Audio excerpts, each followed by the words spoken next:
just the topic of today would be about cancellations. And I talk to other agents, of course, and they give me the idea as to what's happening. In some cases, the agents believe, or the clients actually believe, the agents either oversold them and underdelivered. So they basically promised something that they could not achieve.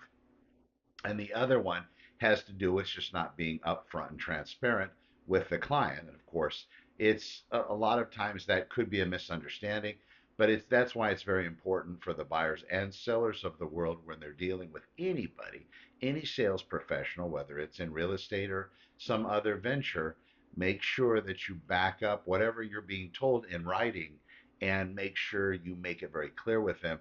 This is how that process is going to be all the way through. You're going to make sure that, in fact, when you're being communicated with, that everything's going to be backed up in writing. Of course, everybody, well, not everybody, some people like phone calls, some people would rather have text messages, but either one of those should also be sent in an email just to clarify everybody's on the same sheet of music when the balloon goes up so we can all be together forever, to throw in some military terminology. All right, so right now we have 15 coming soon listings. This is going to be all across the Santa Clarita Valley, so it's going to include all of the cities. So that's 15 being posted. 88 new have hit this last 7 days. 87 properties have had their prices changed. These are almost all, 95% of these 88 are reductions in price, in listing price. Now, that doesn't mean the market is starting to reduce in price overall. We're still seeing an increase. These are sellers that started with their prices too high in the beginning, so now they are doing a recalculation of sorts. And usually, the way the banks ran back in the foreclosure markets that speared off basically in 2007 or started then, we see the bank strategy was usually about a 30-day time on market time frame. When they didn't get any offers or the property didn't sell, then they were able to have that price reduced to whatever the current market happened to be. A couple of those, though, it reflected on the real estate agent that they were working with that had the first broker price opinion. And then, of course, there was an additional broker price opinion, usually ordered from another agent that wasn't going to get the listing. So if that first agent failed to sell the property because of some error in calculation of property value, then the other agent would typically get reassigned that listing, and the banks had the right to fire the agents at will at any particular point because that was what it said in the contract. That was back in that particular market. Now, regular sellers usually attend to that same time frame. I do know that 30 days is really the sweet spot when a property isn't moving much to reevaluate the price. But it could also be if you have an overall market where it's taking 60 to 90 to 120 or even more days to sell real estate listings, a price reduction doesn't really change much, but they do start to kick off a new line of advertising online whenever there is an adjustment in that price. So even if it's $1, it's going to change, and the syndication sites are going to repull the listing and start to populate it up near the top. So even those small reductions in price could actually help. And right now we had those price changes. Then we had 14 properties that failed to sell during the escrow process, actually falling out in the last 7 days. And a lot of times they're called bomb properties, back on market, or BOM. Usually, when that happens, it doesn't really have a lot to do with the residents. It could be a buyer ability to finance situation where they were approved for a loan, or maybe they didn't get their everything actually looked at by their particular lender, and maybe the lender said, "Oh, you're good. Don't even sweat it. You're going to be fine." And then taking their word for it because you talked to them over the telephone. Maybe this individual didn't know they had something on their credit report. Maybe they didn't know that going out and opening a new line of credit was going to harm them. Maybe they weren't aware that going out and actually paying off a credit card was going to cause a problem. And in some cases it does. So whenever you're getting close to getting an escrow, or actually, I'll say it this way, whenever you originally get pre-approved for a mortgage, don't change anything unless it's something that you and your lender discussed. And if you're going to do something on your own accord, make sure you communicate that with your lender verbally, but also re-emphasize and regurgitate, continue to talk, call them, email them, is what I was trying to say. Email them and make sure that they understand that you are going to do what you and them talked about before you do it, and get some verification back from them. Because in some cases, sometimes changing even something that looks like a benefit is going to harm you financially. And we see that in the properties that come back onto the market. Usually, when people are looking at a property, they're pretty good at judging that particular property when they go in from the very beginning, even before the home inspection. And if something is revealed during the home inspection, a lot of times the sellers are very helpful when it comes to taking care of those things, because usually the things that are requested after a home inspection have to do with safety things and health type things with regard to the property. That being the case, whenever the seller is looking at this request for repairs that the buyers typically submit, they understand that they're going to have to do it anyway, even if they don't sell to this particular buyer, because now it's been discovered, it has to be disclosed. And usually, in most cases, the next buyer is probably going to have that same type of request. So there's that. All right, so these are the back on market properties. 75 properties are actually in escrow, have gone into escrow this past week. We have 27 properties that have gone to the active in escrow status. You can see that that's with the properties that still want to have viewings, and also that still want, they show active online in some real estate syndication sites. What I've done at mine at Santa Clarita openhouses.com is I've made sure that those listings show up as if they're not actually for sale, but you'll see those in the tabulated listings on the site, because I draw directly from the multiple listing service, and you'll see that they say active under contract, so you particular status. In some cases, it doesn't hurt to still go view those properties, because that's what the sellers intend. And in some cases, just like we talked about the 14 properties that fell out of escrow, you'll actually see that in some cases these properties will come back on, and now you've already seen it, so you can move on it a lot quicker.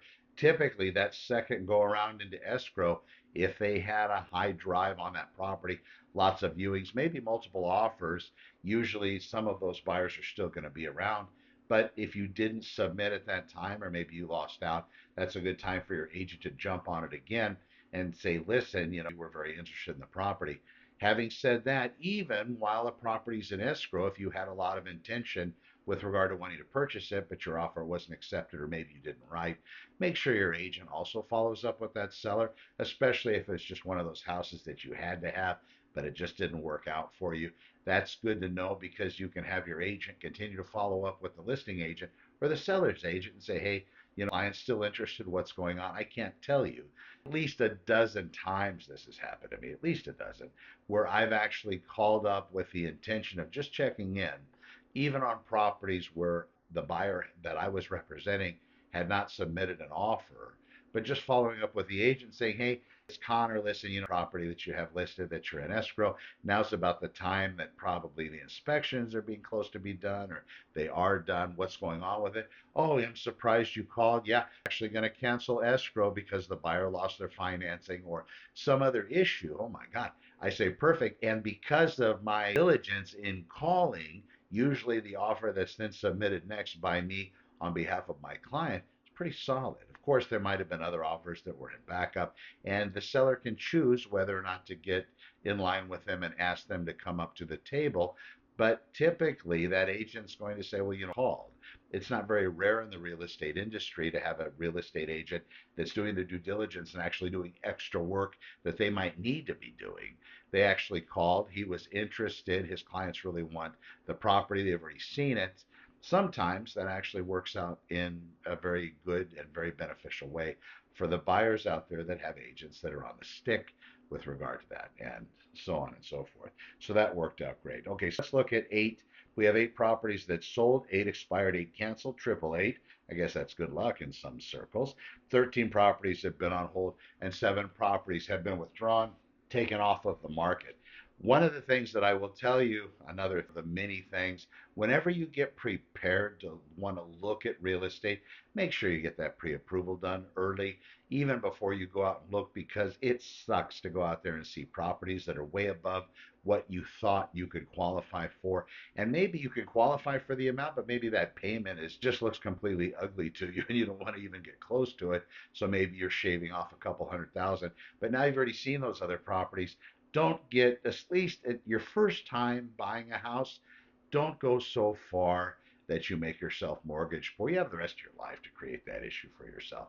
The first time should be just what you need, just at that threshold where you have the affordability, you have a good mortgage interest deduction on your taxes, set, you're not banking on overtime or future pay increases for the residents. You have a nice solid 30-year fixed loan, and in some cases, the more money that you start to make from your job, you just re-inject it into the principal, not the interest part, because you're already paying principal and interest in your main payment. This is extra payments. Find out if your bank or your mortgage holder has the ability to do that, which most do.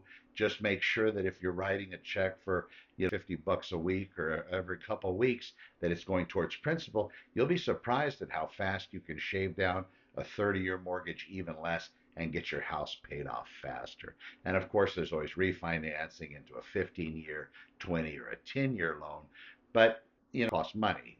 So that's something to consider before you start spending money. Also, whenever you buy a house, whenever interest rates lower, even a little bit, you're going to start getting hit up by the lenders that you worked with in order to get you that first loan on the property. And I'll tell you this, just don't get too excited with it, because every time you refinance, it costs money. And if there's not enough of a discounted interest rate, sometimes it's not worth it. But lenders, of course, they're trying to follow up and sure you're happy and try to give you the best deals possible. Look at the numbers. Don't let them just say, okay, what's this cost me exactly? Because also when you do a refinance, your loan is starting all over. So maybe you had 2 or 3 years of payments. Now that gets wiped clean. You got another 30-year mortgage. But if the interest rate's half a point or more, depending on what it costed you, then you can do the math to find out how long it's going to take you to catch up to where you were before, and if really this is a cost savings program for you, or if it's just going to make the lender some extra kibble to make themselves happy. All right, so Santa Clarita open houses, of course, that's the system. When you're ready, reach out to me. I'm Connor with Honor. Just don't get too much worried about the out there. Vet it all. We do have increasing prices, but they're probably going to be slow and steady this year. We have interest rates that seem to be reducing because more people are having confidence in the Fed and the 10-year bond and these sorts of things. So maybe this is your year to purchase if you haven't yet. And as far as sales go, definitely still a seller's market out here in Santa Clarita Valley. We don't see that changing anytime soon, but I'll keep you posted on that front as well. We still have as many properties selling as are being listed for sale. Very, very close.